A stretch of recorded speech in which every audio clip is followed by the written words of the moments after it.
তো বন্ধুরা, আমি শর্ট ভিডিওতে তোমাদেরকে দেখিয়ে দিয়েছি আমি বিরিয়ানি রান্না করার জন্য ভাতটাকে সেদ্ধ করে নিয়েছি, আর ওদিকে মাংস ধুয়ে বেছে রেখেছিলাম।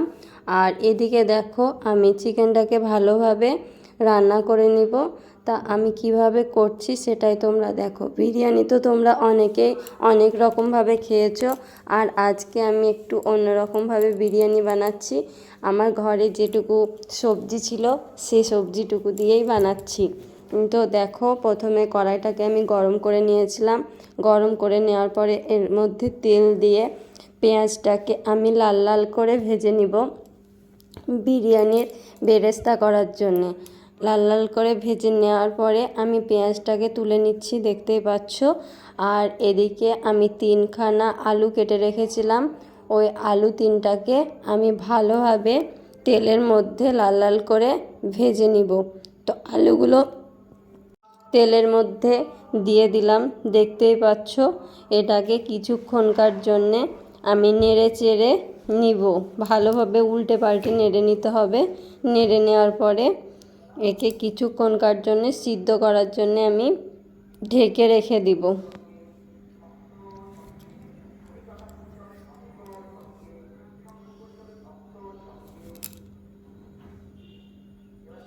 তো ঢাকাটাকে খুলে নেওয়ার পরে আমি এটাকে আবার উল্টে পাল্টে লাল লাল করে আর একটু ভেজে নিব, দিয়ে দেখে নিব সিদ্ধ হয়েছে কি না। সেদ্ধ যদি না হয় তাহলে তোমরা চাইলে আর একটু ঢাকা দিয়ে রাখতে পারো, আর না চাইলে তোমরা আবার চিকেনের মধ্যে দিয়ে জল দিয়ে একটু সেদ্ধ করে নিতেও পারো। তো আমি তেলের মধ্যে লাল লাল করে, দেখতে পাচ্ছ আমার আলুটা ভাজাই হয়ে গেছে প্রায়। আমি আলুটাকে এবার তুলে নিব।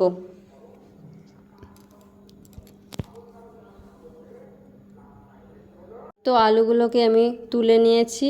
তুলে নেওয়ার পরে এই তেলের মধ্যে আমি পেঁয়াজ কেটে রেখেছিলাম, পেঁয়াজ কুচিটাকে দিয়ে দিচ্ছি, আর লঙ্কা চেরা কয়েকটা দিয়ে দিচ্ছি। মাংসটাকে কষিয়ে নিব, সেই জন্যে পেঁয়াজ লঙ্কাটাকে একটু নেড়ে চেড়ে নিব। নেড়ে চেড়ে নেওয়ার পরে এর মধ্যে আমি লবণ দিয়ে দিচ্ছি। লবণ দেওয়ার পরে কিছুক্ষণ আবার আমি নেড়ে চেড়ে নিব এটাকে। এরপরে এর মধ্যে আমি মশলাগুলো দিয়ে দিব।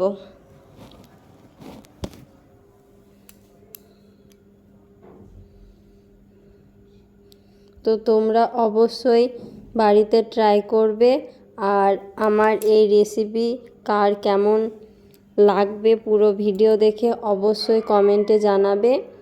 আর এরকম নতুন নতুন রেসিপি পেতে আমাকে অবশ্যই কমেন্ট করবে, যাতে তোমাদের সাথে আমি বেশি বেশি পরিমাণে ভিডিও শেয়ার করতে পারি।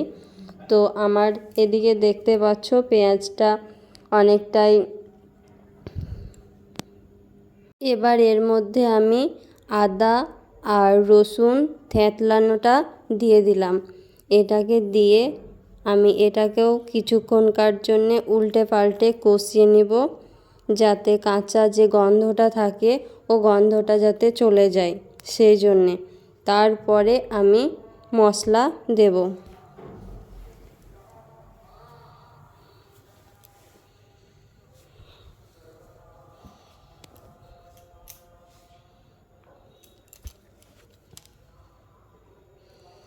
তো আমাকে অনেকেই কমেন্টে জানিয়েছিলে যে তোমার চিকেনের ভিডিও নিয়ে এসো। তো আমি নিয়ে এসেছি, চিকেন রান্নাটাও তোমাদের সাথে শেয়ার হয়ে যাচ্ছে, আর বিরিয়ানি রান্নাও শেয়ার হয়ে যাবে। তো এদিকে দেখো, আমি পরিমাণ মতো হলুদ গুঁড়ো, লঙ্কা গুঁড়ো আর জিরে গুঁড়ো, আর এর মধ্যে ধনে গুঁড়ো আমি দিয়ে দিয়েছি। এটাকে আবার কিছুক্ষণকার জন্যে উল্টে পাল্টে কষিয়ে নিব। তো তোমাদের সাথে গোটা চিকেনের ভিডিও আমি নিয়ে আসতে পারিনি, তো চেষ্টা করব। তোমরা অনেকেই আমাকে কমেন্ট করেছো, লাইভে বলেছো যে দিদিভাই তোমার চিকেনের ভিডিও নিয়ে এসো। তো আমি চিকেন রান্নার ভিডিও এখন শেয়ার করছি। আর এর মধ্যে দেখো আমি টমেটো চেরাটাও দিয়ে এটাকেও উল্টে পাল্টে আবার কিছুক্ষণকার জন্য হাজিয়ে নেব, যাতে সেদ্ধ হয়ে যায় ভালোভাবে। তারপরে আমি ধনে কুচিটাও দিয়ে দিচ্ছি এর মধ্যে। তো আমি মশলাটা প্রায় আমার হয়েই এসছে। এর মধ্যে যে চিকেনটা নিয়ে এসেছিলাম ধুয়ে রেখেছি ওটাকেই আমি দিয়ে দেব। তো মশলাটা দেখো আমার হয়ে গেছে।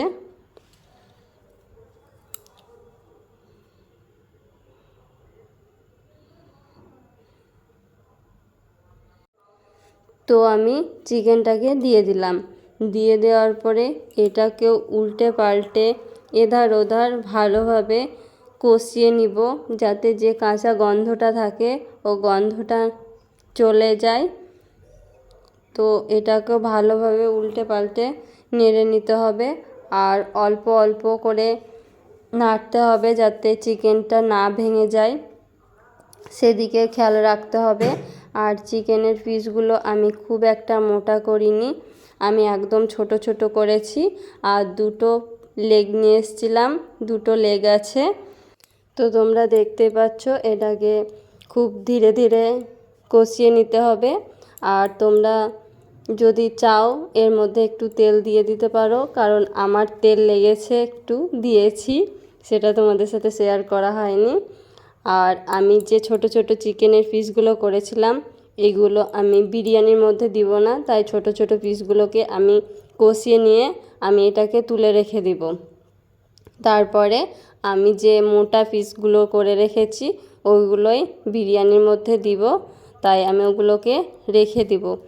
আর এদিকে দেখো যে ভেজে রেখেছিলাম আলুটাকে, সেই আলু ভাজাটাকে আমি এই চিকেনের মধ্যে দিয়ে আবার অল্প অল্প করে হালকা হালকাভাবে নেড়ে নিতে হবে, যাতে ভেঙে না যায় সেদিকে দেখতে হবে। তো কিছুক্ষণকার জন্যে আমি উল্টে পাল্টে নেড়ে চেড়ে নিব। আর এটাকে একটু ঢাকা দিয়ে রেখে দিতে হবে। আমি ঢাকা দিয়েছিলাম, সেটা তোমাদের সাথে শেয়ার করিনি। আর এদিকে দেখো আমার কষানো প্রায় হয়েই এসছে, দেখতে পাচ্ছ কত সুন্দর কালার বেরিয়েছে চিকেনটায়। তো অনেকটাই লোভনীয় লাগছে, তোমরা অবশ্যই কমেন্টে জানাবে কেমন লাগছে। আর আমার এই চিকেনের রেসিপিটা তোমাদের কার কার ভালো লেগেছে বলতে কিন্তু ভুলবে না, কমেন্ট অবশ্যই করবে। আর আমি এর মধ্যে অল্প করে টক দই দিয়ে দেব। আর টক দই দিলে চিকেনটাও অনেকটা খেতে ভালো লাগে। তো তোমাদের কার কার ভালো লাগে টক দই দিয়ে খেতে অবশ্যই বলবে, আমার অনেকটাই ভালো লাগে। আর টক দই দিয়ে এটাকে আর কিছুক্ষণকার জন্য আমি কষিয়ে নিব। কষিয়ে নেওয়ার পরে আমি খুব অল্প পরিমাণে জল দেব, যাতে গ্রেভিটা থাকে, কারণ আমি এটা যে বিরিয়ানিতে দেব, বিরিয়ানিতে যেন গ্রেভি গ্রেভি হয়, সেই জন্য খুব অল্প পরিমাণ জল দেব, বেশি নয়। চিকেনটাও সিদ্ধ হয়ে যাবে, এদিকে আলুটাও সিদ্ধ হয়ে যাবে, সেই জন্যে খুব অল্প পরিমাণেই জল দেব। তো দেখতে পাচ্ছ আমার চিকেনটা অনেকটাই হয়ে এসছে, আমি এবার চিকেনটাকে নামাবো। তো তোমরা এতদূর ভিডিও দেখে কার কার ভালো লেগেছে অবশ্যই বলবে। আর এরপরে তোমাদের সাথে শেয়ার করব বিরিয়ানির লেয়ারগুলো, আর কিভাবে কি লেয়ার করছি, কেমনভাবে চিকেন দিচ্ছি সাজাচ্ছি, সেগুলো পরের ভিডিওতে তোমরা দেখতে পাবে। অবশ্যই অবশ্যই দেখবে। আর আমার এই ভিডিওটা কেমন লেগেছে অবশ্যই কমেন্টে জানাবে, জানাতে কেউ ভুলবে না। আর আমি এই ভিডিওটা থেকে যাচ্ছি, আবার পরের ভিডিও নিয়ে আসছি, তোমরা অবশ্যই দেখবে, দেখতে কেউ ভুলবে না। তো সবাই ভালো থেকো, সুস্থ থেকো, পরের ভিডিওতে দেখা হচ্ছে। তো বাই বাই। আমার চিকেন হয়ে গেছে, চিকেনটাকে এবার আমি নামাবো।